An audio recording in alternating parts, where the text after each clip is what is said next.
आखिर क्या वजह है कि 4 डिग्री के टेम्परेचर में भी जो अन्नदाता किसान हैं वो डीएम दफ्तर के आसपास दरी बिछाने को मजबूर है। लगातार ये लोग प्रोटेस्ट कर रहे हैं, कई बार यहाँ पर आ चुके हैं और इनकी समस्याओं का जो है वो अब तक हल नहीं निकल पा रहा है। किसान नेता हमारे साथ हैं, उनसे बात करेंगे। बार बार आप लोग आते हैं, डीएम दफ्तर पर ज्ञापन भी देते हैं, क्या वजह है कि आपकी समस्याओं का समाधान नहीं हो रहा?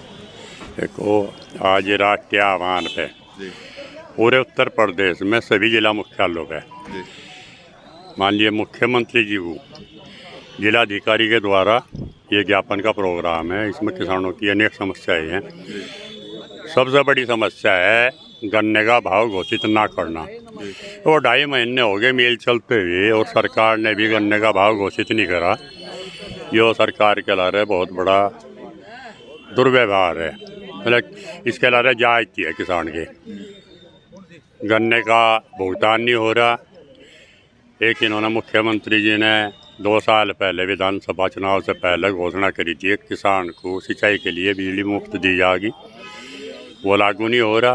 रोज़ कहो जहाँ अप्रैल से, पहली अप्रैल से चल गया था, अब 23 से, पर हो रहा कुछ नहीं। कई समस्या है उसमें। आवारा पशुओं का है। आवारा पशु किसानों की फसल में बहुत नुकसान कर रहे हैं और यहाँ तक कर रहे किसानों को घायल भी कर रहे हैं और कुछ किसान तो मार भी दिए इन्होंने। तो भारी नुकसान हो रहा है। एक भूमि अधिग्रहण का है, इसमें किसानों के ला रहे भेदभाव हो रहा है। कहीं कुछ मुआवजा है, कहीं कुछ है। तो कई समस्याओं को लेकर आज ज्ञापन का प्रोग्राम है।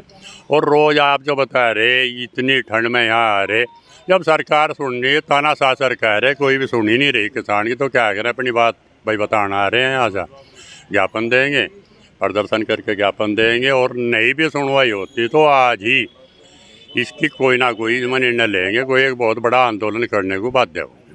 24 का चुनाव भी नज़दीक, तो ऐसे में क्या लगता है कि चुनावी साल में कुछ घोषणाएं हो सकती हैं आप लोगों के लिए, नहीं हो सकती?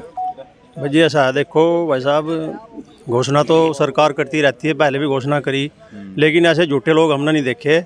घोषणा करते हैं, झूठ बोलते हैं और अमल कुछ नहीं करते। प्रधानमंत्री जी ने कहा था अगर हमारी सरकार बनी तो 450 का गन्ने का भाव देंगे, वो नहीं दिया। फिर कहा 2022 में किसान की आय दोगुनी कर देंगे, वो नहीं आज तक हुई। फसल बीमा योजना चलाई, फसल बीमा योजना का किसी किसान को लाभ नहीं मिल पाया। और 2.5 महीने हो गए, मतलब लगभग सत्र चलते हुए गन्ने का, आज तक भाव डिक्लेयर नहीं हुआ। और ये देख लो आप, कोल्लू में गन्ना जो है ना 400-450 रुपये बिक रहा। अब हमारी समझ में ये नहीं आ रही कि इन्हें क्या दिक्कत आ रही सरकार को भाव खोलने में, जब एक कोल्लू चलाने वाला इतने ऊंचे रेट पर गन्ना खरीद रहा। और सरकार की मंशा हमें ये समझ में नहीं आ रही, क्या ये करना चाह रहे। किसान इतना परेशान है, बस हमें ही पता अपनी परेशानी का, अपनी दिक्कत का, हम कैसे अपने बच्चों का पेट पाल ले, कैसे कर रहे। हमने अभी आज देवबंद मिल में किसानों ने गन्ना सप्लाई बंद कर दी है आज 5 तारीख से, और पूर्णतः बाकी आगे की जो मिलें हैं उन पर आज चर्चा होगी यहाँ से, उनका कैसे करना। तो गन्ना मिलने पर सप्लाई बंद करी जाएगी और अपना विरोध जताओगे। ये ऐसी सरकार हमने नहीं देखी, तानाशाही। देखो ऐसे ऐसे कानून ला रही है जिनका कोई वो नहीं बैठता। जनता को इतना परेशान करा जा रहा है, पता नहीं क्या तो ये करना चाह रहे, क्या नहीं करना चाह रहे। इन्होंने ऐसा वो छोड़ दिया हिंदू मुस्लिम का, बस हिंदू मुस्लिम का मुद्दा इन्हें ऐसा मिल गया, बस उसके ऊपर ही चुनाव जीतते हैं। विकास की ना कोई चिंता नहीं है, कोई परवाह नहीं है, कोई किसी मजदूर की नहीं, कोई किसी किसान की नहीं। अब देखो, अभी ये ड्राइवरों की हड़ताल चली, आपने देखा होगा। हड़ताल करी ड्राइवरों ने, 3 दिन में ही सरकार बैकफुट पाएगी। तो जो हमें बिल लाना चाहिए सरकार को, वो बिल नहीं ला रही। हमारे देश में फ़िलहाल जनसंख्या नियंत्रण कानून की ज़रूरत है फ़िलहाल, नहीं तो हमारे यहाँ से जनसंख्या विस्फोट होगा इस देश में। गृह युद्ध होगा, गृह युद्ध हमें ऐसा महसूस हो रहा है आगे चल कर कुछ सालों में। तो ये ऐसे ऐसे कानून लाने चाहिए जो जिनसे देश का विकास हो, जनता का विकास हो। जनसंख्या कानून तो सरकार लाना चाहती है, लेकिन कोई लोग विरोध करते हैं इसका। नहीं, विरोध करना नहीं चाहिए। देखो, जनसंख्या जब इतनी बढ़ती जा रही है तो ये तो गृह युद्ध हो जाएगा यहाँ पे, गृह युद्ध की स्थिति हो जाएगी। तो ये तो ज़रूरी है, बहुत ज़रूरी है। ठीक है, आप क्या कहेंगे? सरकार के तो दावे हैं कि जो गन्ना का भुगतान है वो सब मिलों ने कर दिया है। झूठ है जी दावे।